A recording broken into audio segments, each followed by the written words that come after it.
నమస్తే, welcome to ABN clinic. ఈరోజు చర్చించుకోబోయే అంశం లంబార్ స్పాండిలోసిస్ మరియు సయాటికా గురించి. దీనిపై మాట్లాడేందుకు కేర్ హోమియోపతికి చెందిన డాక్టర్ సురేష్ బాబు గారు మన స్టూడియోలో ఉన్నారు.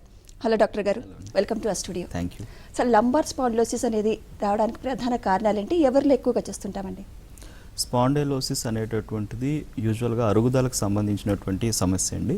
సో అరుగుదల అనేటటువంటిది వెన్నుపూసల్లో ముఖ్యంగా వెనకాల లాస్ట్లో ఉండేటటువంటి వెన్నుపూస, లంబార్ రీజన్లో ఉండేటటువంటి వెన్నుపూసలు అంటే బ్యాక్ సైడ్ మనకి యూజువల్గా లోయర్ బ్యాక్లో వచ్చేటటువంటి L1 to L5 మొత్తం 5 వర్టిబ్రాస్తో పాటు మిగతా ఆ వర్టిబ్రాస్ మధ్యలో వచ్చేటటువంటి అరుగుదల వల్ల అక్కడ మనకి వెన్నునొప్పి రావడం జరుగుతూ ఉంటుంది. సో అరుగుదల అనేటటువంటిది ఎప్పుడైతే డెవలప్ అవుతూ ఉంటుందో దాన్ని మనం స్పాండైలోసిస్గా గుర్తిస్తాం. అరుగుదల అనేటటువంటిది యూజువల్గా వయసు రీత్యా జనరల్గా అంటే వయసు పైబడిన వారిలోనే ఎక్కువ కనిపించే అవకాశాలు ఉంటాయి. కాబట్టి స్పాండైలోసిస్ అనేటటువంటి సమస్య పెద్ద వయసు వారికి అధికంగా కనిపిస్తుంది. అంటే 50 ఏళ్ళు దాటినటువంటి వాళ్ళలో అధికంగా కనిపించే అవకాశాలు ఉంటాయి. బట్ ఇప్పుడున్నటువంటి పరిస్థితుల వల్ల అందరిలో బోన్స్ అనేది తొందరగా మెత్తబడడం, బోన్స్ మీద అధికంగా ఒత్తిడి అనేది పడడం, సో ఇలాంటివి జరగడం వల్ల అరుగుదల అనేవి కాస్త ఎర్లీగా కూడా కనిపించే అవకాశాలు చూస్తూ ఉన్నాం. సో ఎర్లీ స్పాండైలోసిస్ కూడా డెవలప్ అవుతూ ఉంది. అంటే 40sలో కానీ కొంతమందికి ఈవెన్ కొంతమంది ఆడవాళ్ళు 30sలో కూడా కనిపించడం జరుగుతూ ఉంటుంది. సో ఈ కండిషన్ అనేది అరుగుదల అనేది అధికంగా రావడం వల్ల ఈ వెన్నుపూసలు అనేవి చాలా ఆ ఎడ్జెస్ అన్నీ కూడా తొందరగా దెబ్బతినడం జరుగుతూ ఉంటుంది. సో దెబ్బతినడం వల్ల డిస్క్ అనేది వెన్నుపూసకి మధ్య ఉండే రబ్బరీగా ఉండేటటువంటి ఒక అవయవం అది ఈజీగా లోపల భాగానికి చొచ్చుకుపోవడం జరుగుతూ ఉంటుంది. సో అలా చొచ్చుకుపోవడం వల్ల వెన్ను నాడుల యొక్క రూట్స్ పైన అధికంగా ఒత్తిడి పడడం, అలాగే కొన్నిసార్లు ఏంటంటే లోపల ఈ వెన్నునాడులు వెళ్ళేటటువంటి భాగం స్టీనోజ్ అయిపోవడం లాంటివి జరుగుతూ ఉంటాయి. సో ఇలాంటి కండిషన్స్ వల్ల అధికంగా సివియర్ బ్యాక్ పెయిన్కి లీడ్ చేయడం జరుగుతుంది. కొంచెం వంగి పనిచేసినా చాలా ఇబ్బందికరమైన నొప్పి అనేది రావడం, ఎక్కువ టైం నిల్చోలేకపోవడం, అలాగే జర్నీ చేయలేకపోవడం, ఇలాంటి కండిషన్స్ వస్తాయి. సో ఇలా ఈ రూట్స్ అనేవి ఎప్పుడైతే నెర్వ్ రూట్స్ దెబ్బతింటూ ఉంటాయో ఆ నెర్వ్ ఎంతవరకు సప్లై జరుగుతుందో కూడా అంతవరకు కూడా పెయిన్ మనకి ట్రావెల్ అవుతుంది. సో అప్పుడు నడుము దగ్గర ఒక్కటి లోయర్ బ్యాక్లో మాత్రమే ఉంటుందని కాకుండా సివియర్ అవుతున్న కొద్ది ఈ కాళ్ళల్లోకి పెయిన్ అనేది వెళ్ళడం జరుగుతూ ఉంటుంది. కొన్నిసార్లు ఈ యొక్క కండిషన్స్ అంటే ఇక్కడ ఉన్న నరాల మీద అధికంగా ఒత్తిడి పడి నరం దెబ్బతినడం లాంటివి జరిగితే కనుక ఈ యూరినేషన్లో కానీ మోషన్స్ వెళ్ళేటప్పుడు కానీ కొంతమందికి ఏంటంటే ఇన్వాలంటరీగా జరిగిపోతూ ఉంటాయి. సో ఎందుకంటే నర్వ్ యొక్క ఇది పని చేయకపోవడం వల్ల ఆ స్పింక్టర్స్ అనేవి సరిగ్గా పనిచేయవు. సో ఇన్వాలంటరీగా అలాంటివి జరిగే అవకాశాలు కూడా కంట్రోల్ అనేది తప్పిపోతుంటుంది. సో ఇలాంటి కండిషన్స్ అనేది చాలా సివియర్ కండిషన్స్లో మాత్రం చూస్తామండి ఇలాంటి సిమ్టమ్స్ అనేవి. సో అరుగుదల అనేది మేజర్ రూట్ కండిషన్ దీనికి. సో దాన్ని మనం లంబార్ స్పాండైలోసిస్గా చెప్తామండి. అంటే డాక్టర్ గారు మీరు చెప్పిన ఉద్దేశ ప్రకారం ఏజ్తో నిమిత్తం లేకుండా ఈ స్పాండిలోసిస్ అనేది వస్తుంది. కొంతమంది లేడీస్కి కంటిన్యూగా పనిచేసిన బ్యాక్ పెయిన్ వస్తూ ఉంటుంది, అలాగే మంత్లీ పీరియడ్స్ టైం అప్పుడు కూడా బ్యాక్ పెయిన్ వస్తూ ఉంటుంది. సో నార్మల్ బ్యాక్ పెయిన్కి స్పాండిలోసిస్ పెయిన్కి ఎలా గుర్తించాలి? వాటి సిమ్టమ్స్ ఎలా ఉంటాయంటారు? పర్టికులర్గా మెన్స్ట్రుయేషన్ టైంలో ఆడవాళ్ళలో కనిపించేటటువంటి బ్యాక్ పెయిన్ అనేది సో ఇక్కడ యూట్రస్ దగ్గర కానీ ఆ చుట్టుపక్కల ఉండేటటువంటి ఏరియాస్ ఇన్ఫ్లమేటరీ చేంజెస్ జరగడం వల్ల పెయిన్ అనేది వస్తుంది. ఆ పెయిన్ అనేది బ్యాక్ రేడియేట్ అవుతుంది. సో యూజువల్గా అలా వచ్చేటటువంటి పెయిన్ అనేది బట్ స్టార్ట్ అయ్యేది మాత్రం ముందున అంటే మనకి లోయర్ అబ్డామిన్ రీజన్లో కనిపించడం జరుగుతుంది. సో దాంతో పాటుగా ఈ పక్కలకు కానీ వెనకాల కానీ రేడియేట్ అవుతుంది. ఇది కేవలం ఆ పీరియడ్ టైంలో మాత్రమే కనిపిస్తుంది, లేదంటే ఎర్లీగా అంటే కొంచెం 1 day బిఫోర్ కానీ లేదంటే ఫస్ట్ డే కానీ ఎక్కువ కనిపిస్తుంది. డిస్మెనోరియా అంటామండి. సో ఈ కండిషన్ అనేది కొంతవరకు హార్మోన్ ఇంబ్యాలెన్స్ వల్ల జరిగే అవకాశాలు ఉంటాయి. సో రెండవది ఏంటంటే ఈ స్పాండైలోసిస్ సమస్యలో మాత్రం ఖచ్చితంగా వెన్నుపూసలు అనేవి ఇన్వాల్వ్ అవుతుంది. సో వెన్నుపూసల్లో అరుగుదల అనేది స్టార్ట్ అవడం వల్ల తద్వారా డిస్కుల మీద ఒత్తిడి ఎక్కువ పడి డిస్క్ అనేది నార్మల్ పొజిషన్లో కాకుండా అది బల్జ్ అవడం కానీ జరగడం వల్ల నెర్వ్ రూట్స్ పైన ఎక్కువ ఒత్తిడి పడి ప్రాబ్లం అనేది వస్తుంది. ఇది మాత్రం డైరెక్ట్గా మనకి కరెక్ట్గా లంబార్ రీజన్ దగ్గర స్టార్ట్ అవుతుంది పెయిన్ అనేది. సో రెండింటిని మనం ఆ విధంగా డిఫరెన్షియేట్ చేసుకోవచ్చు. సో అక్కడ వచ్చినటువంటి పెయిన్ అనేది తర్వాత లోయర్ పార్ట్స్కి ఇంకా రేడియేట్ అవ్వచ్చు. సో ఈ విధంగా రెండింటికి ఆ డిఫరెన్స్ అనేది మనం చూడవచ్చు. రైట్. అయితే మరి నిర్ధారణ పరీక్షలు ఏ విధంగా ఉంటాయంటారు? నిర్ధారణ అనేది ఒకటి సిమ్టమాటికల్గా డెఫినెట్లీ చెప్తామండి. సో సిమ్టమ్స్ అనేవి క్లియర్ కట్గా పేషెంట్ని మనం ఎగ్జామిన్ చేసి సిమ్టమ్స్ అన్నీ తీసుకుంటే కనుక క్లియర్గా ఏం జరుగుతుందో తెలుస్తుంది. రెండవది ఎక్స్రే అనేది మినిమం అనేది ఎక్స్రే అనేది తీపించాల్సి ఉంటుంది. లేదు ఇంకా దాంట్లో ఇంకా క్లియర్గా తెలియటం లేదు, ఇంకొంచెం నెర్వ్ డ్యామేజ్ తెలియటం లేదు అనుకుంటే కనుక డెఫినెట్లీ అప్పుడు ఎంఆర్ఐకి వెళ్ళాల్సిన అవసరం అనేది ఉంటుందండి. సో ఎంఆర్ఐ ఎక్కడ ప్రాబ్లం అనేది లంబార్ రీజన్లో, లంబోసాక్రల్ రీజన్లో ఎంఆర్ఐ అని మనం క్లియర్గా చూడగలిగితే కనుక అందులో నెర్వ్ రూట్ కంప్రెషన్ ఎంత ఉంది, స్టీనోసిస్ కానీ లేదంటే నారోయింగ్ కానీ ఇలాంటివి ఏమైనా ఉన్నాయా, ఇలాంటి కండిషన్స్ అనేది ఎంత మేరకు ఉంది, ఆ సివియారిటీ ఏంటి అనేది క్లియర్గా తెలుసుకోవచ్చు. బట్ ఎక్కువ శాతం సిమ్టమ్స్ అనేవి చాలా ఇంపార్టెంట్. సిమ్టమాటికల్గా చూస్తూనే ఈ ఫర్దర్గా టెస్టులు చేసి కంప్లీట్గా డయాగ్నోస్ చేసి దాన్ని బట్టి మెడికేషన్ అనేది ఇస్తూ ఉంటాం. రైట్. చాలామంది ఎస్పెషల్లీ లేడీస్ బ్యాక్ పెయిన్ వచ్చినా ఓ పెయిన్ కిల్లర్ వేసుకోవడమో లేకపోతే పెయిన్ బామ్ రాసుకోవడమో చేసేసి ఊరుకుంటారు. సో ఈ లంబార్ స్పాండిలోసిస్ నిర్లక్ష్యం చేస్తే ఎలాంటికి దారితీస్తుందంటారు? స్పాండిలోసిస్ ఎప్పుడు కూడా నెర్వ్ రూట్స్ కంప్రెషన్ అనేది అధికం అవుతూ ఉంటుంది కాబట్టి ఇది ఎక్కువగా అంటే నార్మల్ పెయిన్ కిల్లర్ వేసుకొని టెంపరీగా పెయిన్ తగ్గించి మళ్ళీ అగైన్ మనం డే టు డే యాక్టివిటీస్లో పడడం వల్ల కానీ లేదంటే అధికంగా పని ఒత్తిడి పడడం వల్ల కానీ పెయిన్ అనేది చాలా సివియర్ అవడం జరుగుతూ ఉంటుంది. సో దీన్ని బట్టి ఏంటంటే ఎక్స్టర్నల్ కనిపించే పెయిన్ మాత్రమే ఆ పెయిన్ కిల్లర్స్ వల్ల తగ్గుతుంది కానీ నెర్వ్ రూట్ కంప్రెషన్స్ లోపల నెర్వ్ మీద పడే డ్యామేజ్ అనేది కానీ బోన్ అరుగుదల కానీ ఏవి కూడా ఆగవు. ఇవి రెగ్యులర్గా ఎక్కువ అవుతూనే వెళ్తూ ఉంటాయి. సో దానివల్ల ఏమవుతుందంటే ఇంక ఫర్దర్గా నెర్వ్స్ అనేవి పూర్తిగా కంప్లీట్గా పని చేయకపోవడం. సో దానివల్ల ఏంటంటే కంప్లీట్గా రెండు కాళ్ళల్లోకి వెళ్ళేటటువంటి నరాలు అనేవి పని చేయలేదంటే కనుక రెండు కాళ్ళు నంబ అయిపోతాయి కంప్లీట్గా. ముందు అది స్టార్టింగ్ మనకి పెయిన్, తర్వాత బర్నింగ్ సెన్సేషన్, దాని తర్వాత ఏంటంటే పూర్తిగా తిమ్మిరి పట్టినట్టు అయిపోవడం జరుగుతుంది. తద్వారా ఏమవుతుందంటే దీనికి ఇది కంప్లీట్గా మనం నంబ అయిపోవడం వల్ల సరైనటువంటి పని చేయకపోవడం, మనం ఎక్కువగా పని చేయకపోవడం వల్ల దానికి ఈ యొక్క మజిల్ గ్రోత్ కూడా తగ్గిపోతుంది. సో ఎప్పుడైతే మజిల్ గ్రోత్ తగ్గిపోతుందో కాళ్ళు వీక్ అయ్యే అవకాశాలు ఉంటాయి. సో కాళ్ళు సైజులో కూడాను తగ్గే అవకాశాలు కనిపిస్తూ ఉంటాయి. ఈ విధమైనటువంటిది అతి ముఖ్యంగా చూడవలసినటువంటి ఇబ్బంది అండి. చాలామందికి ఏంటంటే పాదాల్లో పూర్తిగా మంటలు, తిమ్మిర్లు లాంటివి కూడాను కనిపిస్తూ ఉంటాయి, అడుగేసినా కూడా తెలియదు. సో ఇలాంటి కండిషన్స్ అనేది కాంప్లికేషన్స్.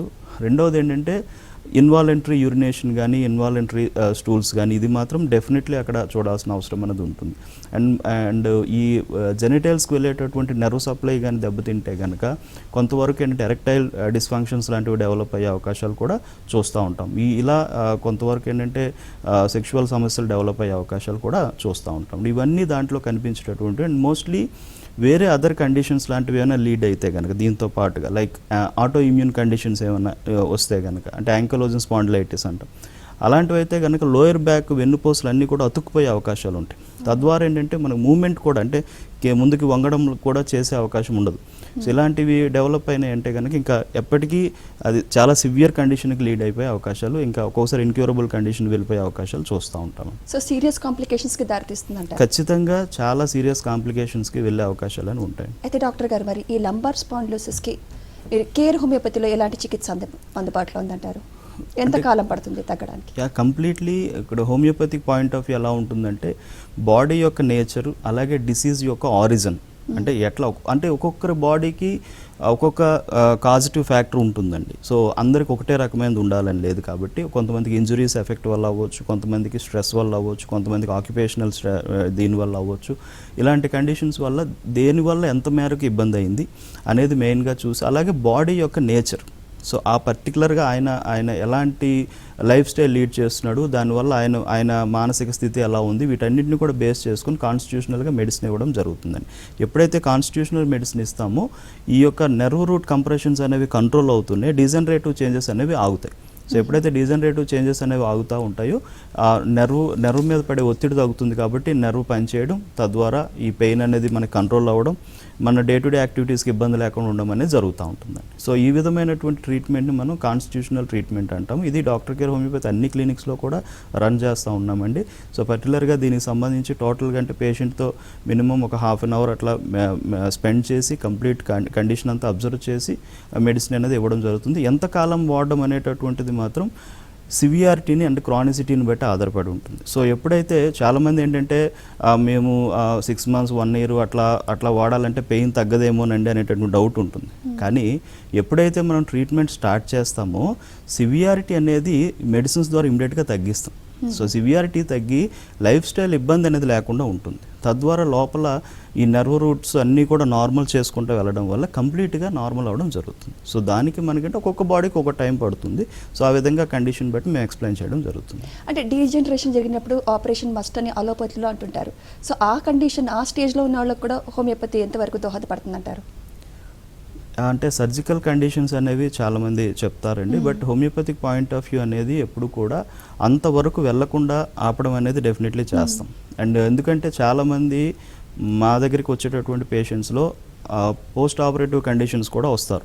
అంటే ఆల్రెడీ బ్యాక్ పెయిన్ ఉండి దానికి ఆపరేట్ చేయించుకొని అగైన్ మళ్ళీ పెయిన్తో సఫర్ అవుతున్నటువంటి వాళ్ళు ఏ మెడిసిన్ అయితే వాడుతున్నారో వాటన్నిటిని తీసుకొని రావడం జరుగుతూ ఉంటుంది. సో అంటే ఆపరేషన్ అనేది ఒక ప్రొసీజర్ ఉంది, కానీ కంప్లీట్గా అందరికీ తగ్గుతుంది అనేది మాత్రం ఎవరూ చెప్పరు. సో డెఫినెట్లీ మళ్ళీ మన డే టు డే యాక్టివిటీస్కి వచ్చినప్పుడు కానీ, లేదంటే మళ్ళీ మనం వెయిట్ కానీ పెరిగి ఓవర్ వెయిట్లో ఉన్నా, లేదంటే విటమిన్ డెఫిషియన్సీస్ ఏమైనా యాడ్ అయినా, ఇలాంటి లేదంటే మెంటల్ స్ట్రెస్ ఏమైనా పెరిగినా మళ్ళీ ఉన్నటువంటి పాత కండిషన్ డెవలప్ అయ్యే అవకాశాలు ఉంటాయి.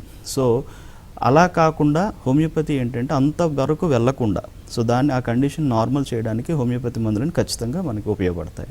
అంటే మొత్తానికి కేర్ హోమియోపతిలో లంబార్ స్పాండిలోస్కి కంప్లీట్ క్యూరబుల్ అంటారు. డెఫినెట్లీ.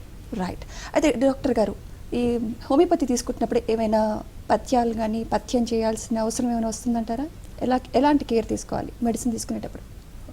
యాక్చువల్గా అయితే పర్టికులర్గా పథ్యం అనేది లేదండి. సో హోమియోపతి మందులు అనేవి మనం ఏ డైట్ తీసుకున్నా కూడా మందులు పనిచేస్తాయి. బట్ పర్టికులర్గా ఉన్నటువంటి డిసీజ్ కండిషన్ బట్టి చిన్న చిన్న జాగ్రత్తల వరకు మాత్రమే చెప్తాం. అంటే కొంతమందికి ఏంటంటే ఇమ్యూనిటీ తక్కువ ఉండడం వల్ల కొంతమందికి వాతం నొప్పుల్లాగా వస్తూ ఉంటాయి. లైక్ కొంతమంది దుంపలు తిన్నా, లేకపోతే ఏమైనా కొంతమంది నాన్ వెజ్ తినేటప్పుడు కానీ కొంచెం వాతంలాగా నాకు బాడీ పెయిన్స్ వచ్చాయండి అలా వస్తూ ఉంటాయని చెప్తారు. అలాంటి కండిషన్స్ అనేవి ఉండేటప్పుడు దాన్ని బట్టి మనకు అర్థమయ్యేది ఏంటంటే పర్టికులర్గా కొన్ని రకాల ఫుడ్స్కి బాడీ చాలా సెన్సిటివ్గా బిహేవ్ చేయడం అనమాట. ఆ సెన్సిటివిటీని తగ్గించడానికి మనకి మెడికేషన్లో కొంచెం టైం పడుతుంది. ఆ టైం వరకు వాటిని కాస్త అంటే కొంచెం తగ్గించమని చెప్పడం వరకు జరుగుతుందండి. బట్ ఇప్పుడు ఇలాంటి కండిషన్స్ అంటే స్పాండైలోసిస్ కానీ స్పాండిలైటిస్ కానీ ఇలాంటి కండిషన్స్లో ఏంటంటే డైట్ రిస్ట్రిక్షన్ చేయాల్సిన అవసరం లేదు. అండ్ మోర్ ఓవర్ ఇంకా బెస్ట్ అంటే ఇంకా హెల్తీ డైట్ తీసుకోవాలి. సో ఆ డైట్ అనేది కండిషన్ బట్టి మేము ఎక్స్ప్లెయిన్ చేస్తాం. అంటే కాల్షియం రిచ్ డైట్ తీసుకోండి, విటమిన్ డి అనేది బాగా ఉండేటట్టు ఎండకి వెళ్ళండి, ఇలాంటివన్నీ చెప్పడం. అండ్ వాటర్ ఇంటేక్ కూడా బాగా అధికంగా ఉండాలి. సో కొన్ని రకాల జాగ్రత్తలు అనేవి తీసుకుంటే కనుక ఖచ్చితంగా మెడిసిన్స్తో ఈ యొక్క కండిషన్ అనేది డెఫినెట్లీ బెటర్ అయిపోతుంది. రైట్. కాలర్ తీసుకుందామండి. సంజీవ్ గారు లైన్లో ఉన్నారు. Hello sir. నమస్తే మ్యామ్. నమస్తే అండి. మీ సమస్య ఏంటో డాక్టర్ గారితో మాట్లాడండి. సంజీవ్ గారు. నమస్తే సార్. సార్ నమస్కారం సార్. చెప్పండి సార్. అయితే నాకు బ్యాక్ లో ప్రాబ్లం ఉంది సార్. L5S1 ప్రాబ్లం అని చెప్పేసి MRIలో వచ్చింది సార్ నాకు. ఓకే. అయితే అది ఇప్పుడు చాలా టూ మచ్ గా పెయిన్ వస్తుంది సార్. ఇప్పుడు ఏమైనా ఆపరేషన్ గురించి ప్లాన్ చేస్తున్నామంటే నాకు కొంచెం ఫ్రెండ్స్ వాళ్ళు సజెస్ట్ చేసింది ఏంటంటే దీనివల్ల ప్యారలైసిస్ వచ్చే ఛాన్సెస్ కూడా ఉన్నాయి అది అని చెప్పేసి చెప్పారు సార్. ఓకే.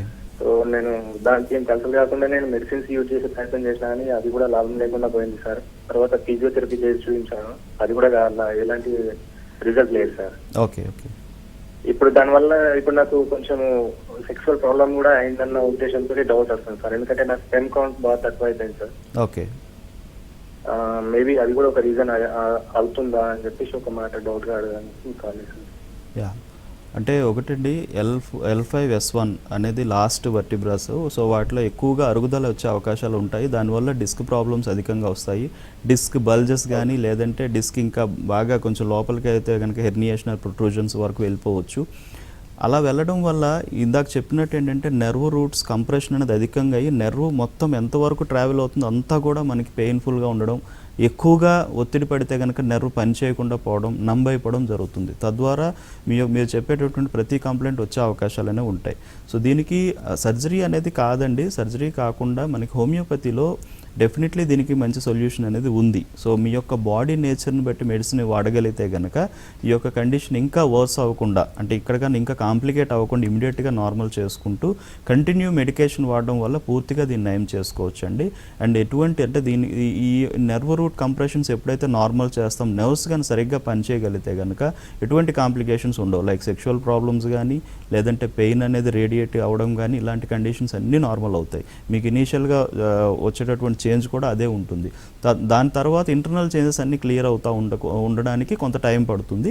అది మీరు ఎలాంటి జాగ్రత్తలు తీసుకోవాలంటే, చాలామంది ఫిజియోథెరపీ అంటూ ఉంటారండి. ఫిజియోథెరపీ అనేది ఇంకా అంటే వైబ్రేషన్స్ అట్లాంటివి ఎక్కువగా వాడించి దానివల్ల టెంపరీ రిలీఫ్ అనేది వస్తుంది. అలా కాకుండా మినిమల్ ఎక్సర్సైజెస్, కొన్ని బెండింగ్ ఎక్సర్సైజెస్ కానీ కొన్ని ఉంటాయి, అవి మేము ఎక్స్ప్లెయిన్ చేస్తాము. అవి చేసుకుంటూ మీరు మెడిసిన్ వాడగలిగితే కనుక ఖచ్చితంగా ఇది నయమైపోతుందండి.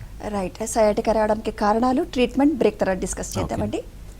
ఏబిఎన్ క్లినిక్లో ఇప్పుడు ఒక షార్ట్ బ్రేక్. Stay tuned. అటువంటిది మనకి రెండు కాలాల్లోకి వెళ్ళేటటువంటి అంటే అతిపెద్ద నెర్వ్ అండి. సో సయాటిక్ నెర్వ్ అంటాము. ఇది స్టార్ట్ అయ్యేది ముఖ్యంగా ఏంటంటే లోయర్ లంబార్ రీజన్ నుంచి, లంబోసాక్రల్ రీజన్ నుంచి స్టార్ట్ అవుతుంది. అంటే లోయర్ బ్యాక్ నుంచి స్టార్ట్ అవుతూనే బటెక్ రీజన్ నుంచి ట్రావెల్ అవుతూ కాళ్ళ కింద వరకు కూడా వెళ్ళడం జరుగుతుంది.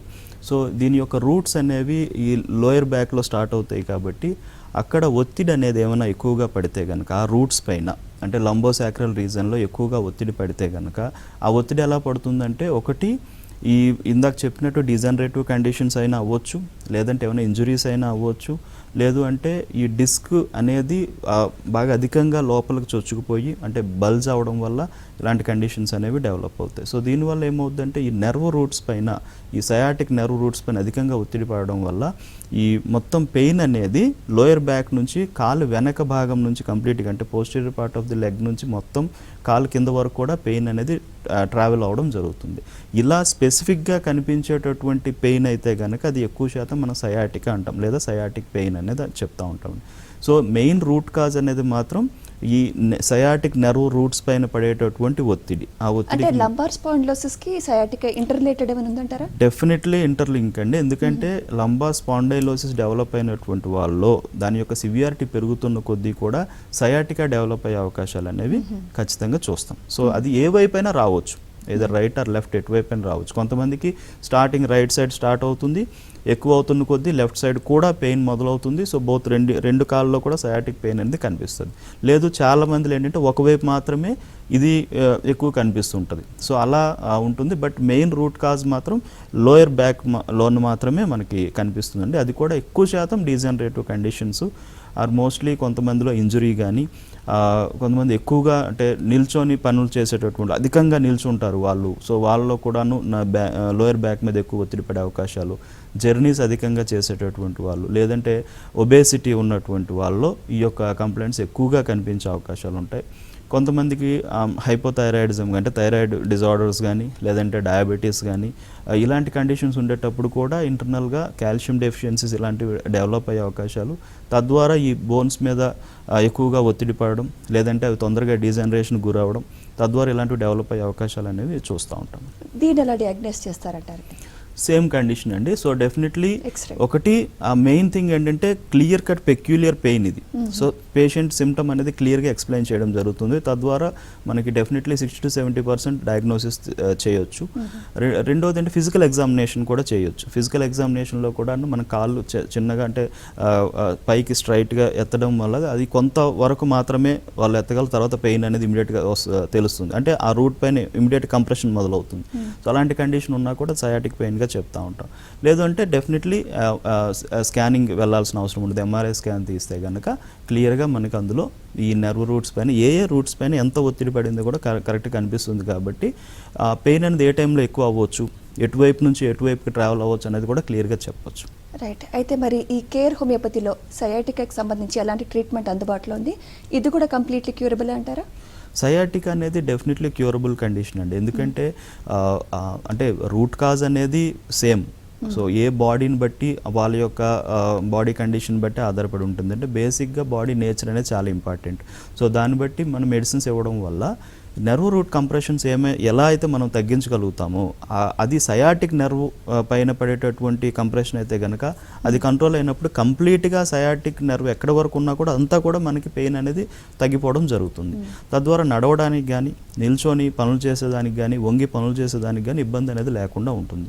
సో ఇలా లైఫ్ స్టైల్ని కూడా మనం బెటర్ చేసుకునే అవకాశాలు ఉంటాయి. సో పెయిన్ నుంచి పూర్తిగా బయటపడే అవకాశాలు ఉంటాయి. ఇంకా కంటిన్యూ మెడికేషన్ అనేది కొంతకాలం మనం స్పెసిఫిక్గా పెట్టి వాడడం వల్ల ఈ కంప్రెషన్స్ అనేవి అగైన్ మళ్ళీ ఇబ్బంది లేకుండా, అంటే మళ్ళీ ఆ కంప్రెషన్ పడకుండా, ఎప్పుడైనా అనుకోకుండా ఏదైనా అధిక ఒత్తిడి పడ్డా కూడా దాన్ని తట్టుకునేటట్టు బాడీ అనేది మెయింటైన్ చేయడం చేస్తాం. హోమియోపతి ఎప్పుడూ కూడా బాడీ యొక్క స్ట్రెంగ్త్ని ఇంప్రూవ్ చేసుకుంటూ, ఇమ్యూనిటీని ఇంప్రూవ్ చేసుకుంటూ డిసీజ్ని తగ్గించడానికి చూస్తాం.